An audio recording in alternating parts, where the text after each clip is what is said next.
di jalan Allah. Ini Masjid Enam Syuhada lagi dikunjungi sama Ketua Hilmi. Modal awalnya berapa Pak Yudi Pramuko? 750.000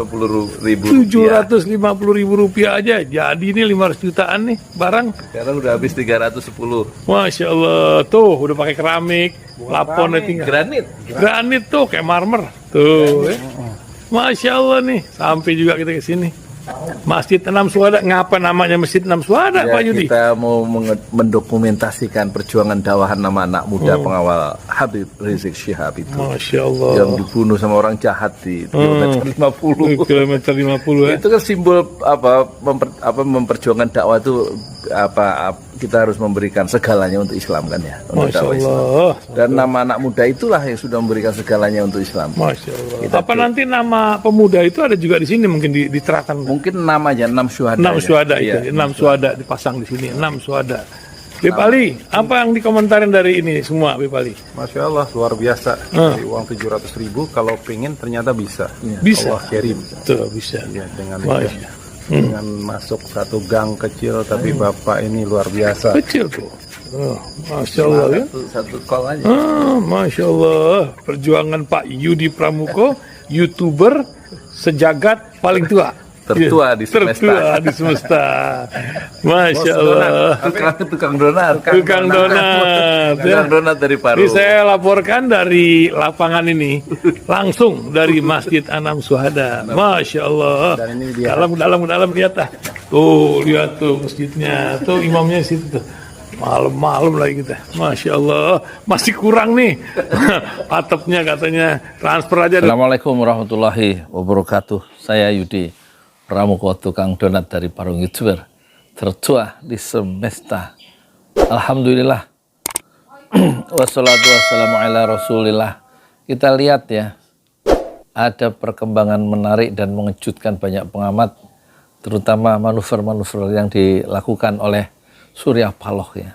Tentu Surya Paloh bukan politisi baru kemarin sore ya, seperti yang lain-lain. Dia kaya pengalaman dalam dunia politik dan dunia usaha, dan manuver-manuver licik yang dilakukan oleh para politisi dia antisipasi dengan baik. Maksudnya Golkar bergabung ke Gerindra bersama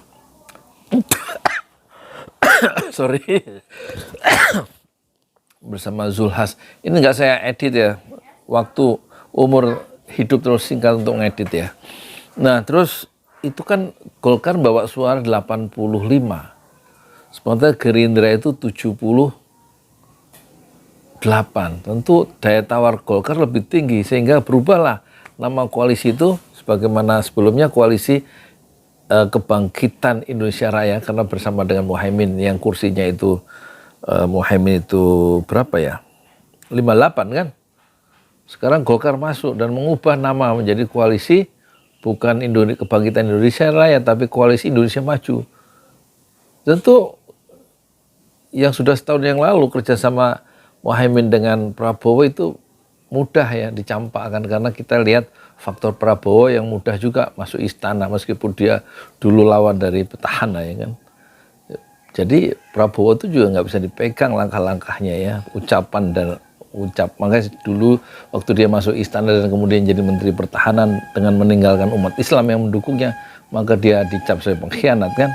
Nah sekarang dia membuat tidak nyaman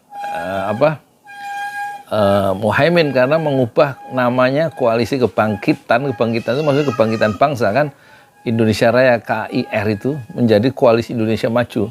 Tentu membuat kecewa juga kan Muhaimin. Dari situ kita bisa pahami. Nah langkah-langkah itu yang dilihat oleh Surya Paloh ya. Muhaimin yang kecewa karena perubahan nama Koalisi Indonesia Raya menjadi Koalisi Indonesia Maju, itu kemudian ditangkap oleh ojo wifi aku mau lagi rekaman loh, wifi masuk jadi anakku suka ganggu aja ngasih nomor wifi, dari tadi udah pakai wifi ini.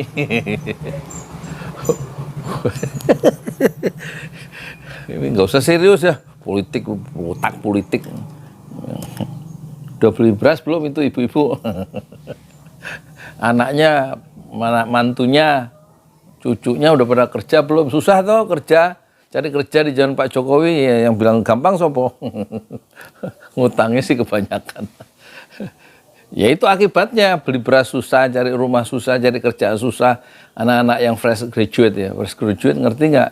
Yang baru lulus sarjana itu loh, kayak anak saya tuh susah bener cari kerja.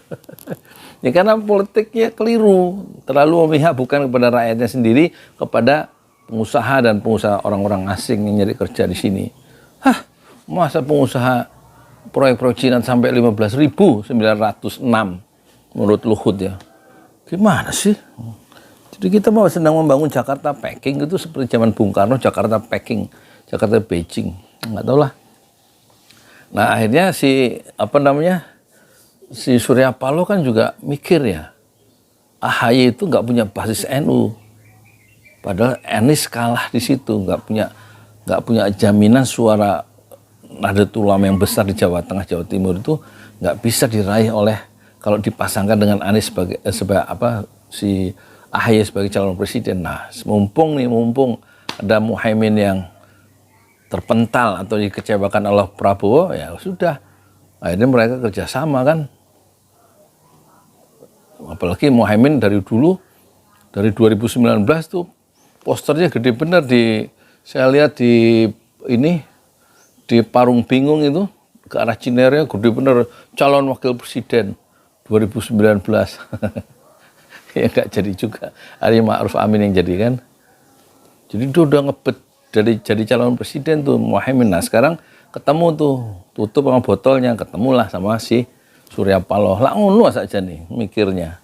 Jadi Surya Paloh itu juga sebagai pengusaha dia terbiasa berpikir out of the box ya, di luar kotak. Malah dia berpikirnya without the box, tanpa kotak, dengan cara mendeklarasikan Anies Baswedan tanggal 3 Oktober 2022. Padahal Nasdem adalah pendukung pemerintah. Dia mencalonkan Anies yang tidak disukai oleh pemerintah. Lah terus bingung tuh pemerintah.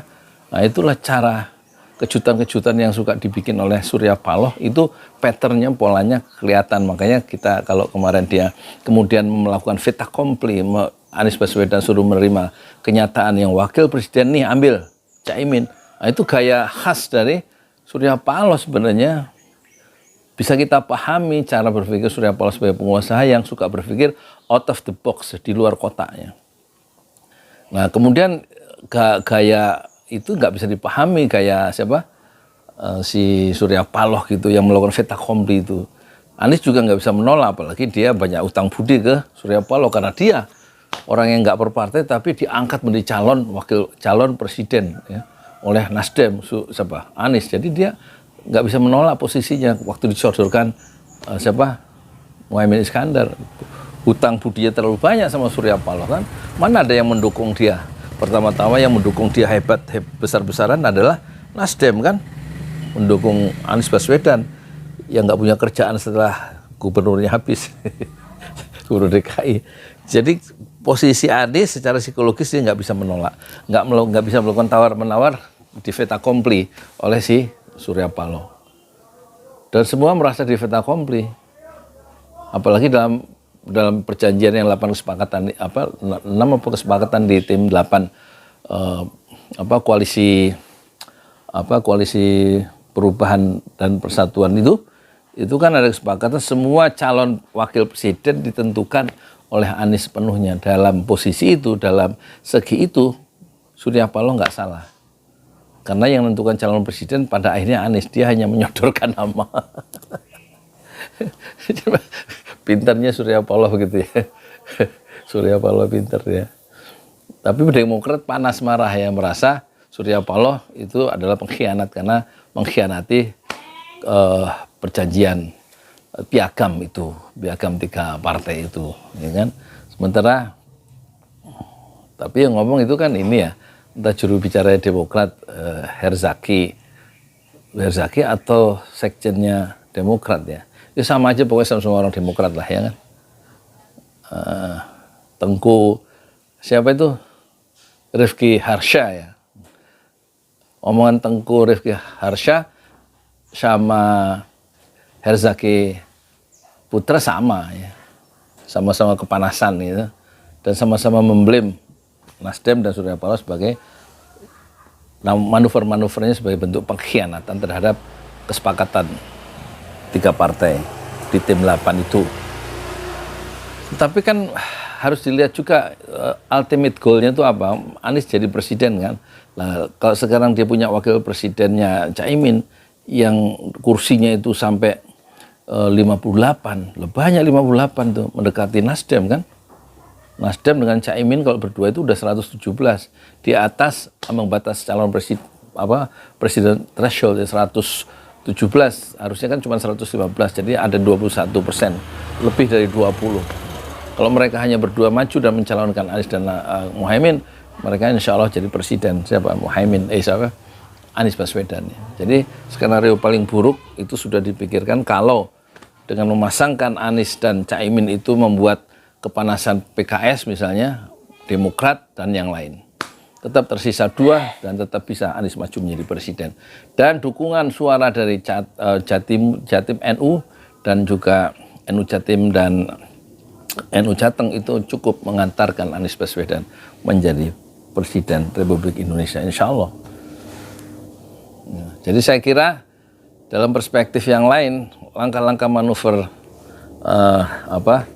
Surya Paloh pada satu sisi itu sudah tepat soal kepanasan dan kemudian ucapan-ucapan yang tidak pantas sebagai pengkhianat dan lain-lain, itu bisa didiskusikan dengan komunikasi, nanti akan reda sehingga terjadi proses tawar-menawar siapa dapat apa. Yang penting koalisi bertambah 1, yaitu PKB. Dari 163, Nasdem 59, Demokrat 54, PKS berapa? 50, 163 ditambah 58. 163 ditambah 58 berarti 171 kursi, jauh di atas presidential threshold yang 115 atau 20%. Saya kira itu untuk sementara ada satu rasionalisasi ya, kenapa kemudian Caimin harus masuk di Anies Baswedan, pasangan Anies Baswedan, dan nanti tinggal dipikirkan posisi dari AHY yang memang dia sebagai politisi adalah the newcomer dibanding Caimin ya. Dan basis masa Caimin jauh lebih luas, lebih real untuk kemenangan Anies Baswedan dibanding basis AHY ya. Saya kira pilihan-pilihan yang lebih rasional itu akan membuat Demokrat kepanasan, tetapi mendorong Anies Baswedan dengan takdir Allah menjadi presiden. Sementara PKS sudah dipastikan tidak akan kemana-mana meskipun dia kepanasan juga, misal dia akan tetap mendukung Anies Baswedan. Saya Yudi Pramuko, tukang donat dari Parung YouTuber tertua di semesta Fasbir Sobron Jamila. Bersabarlah dengan kesabaran yang indah. Assalamualaikum warahmatullahi wabarakatuh.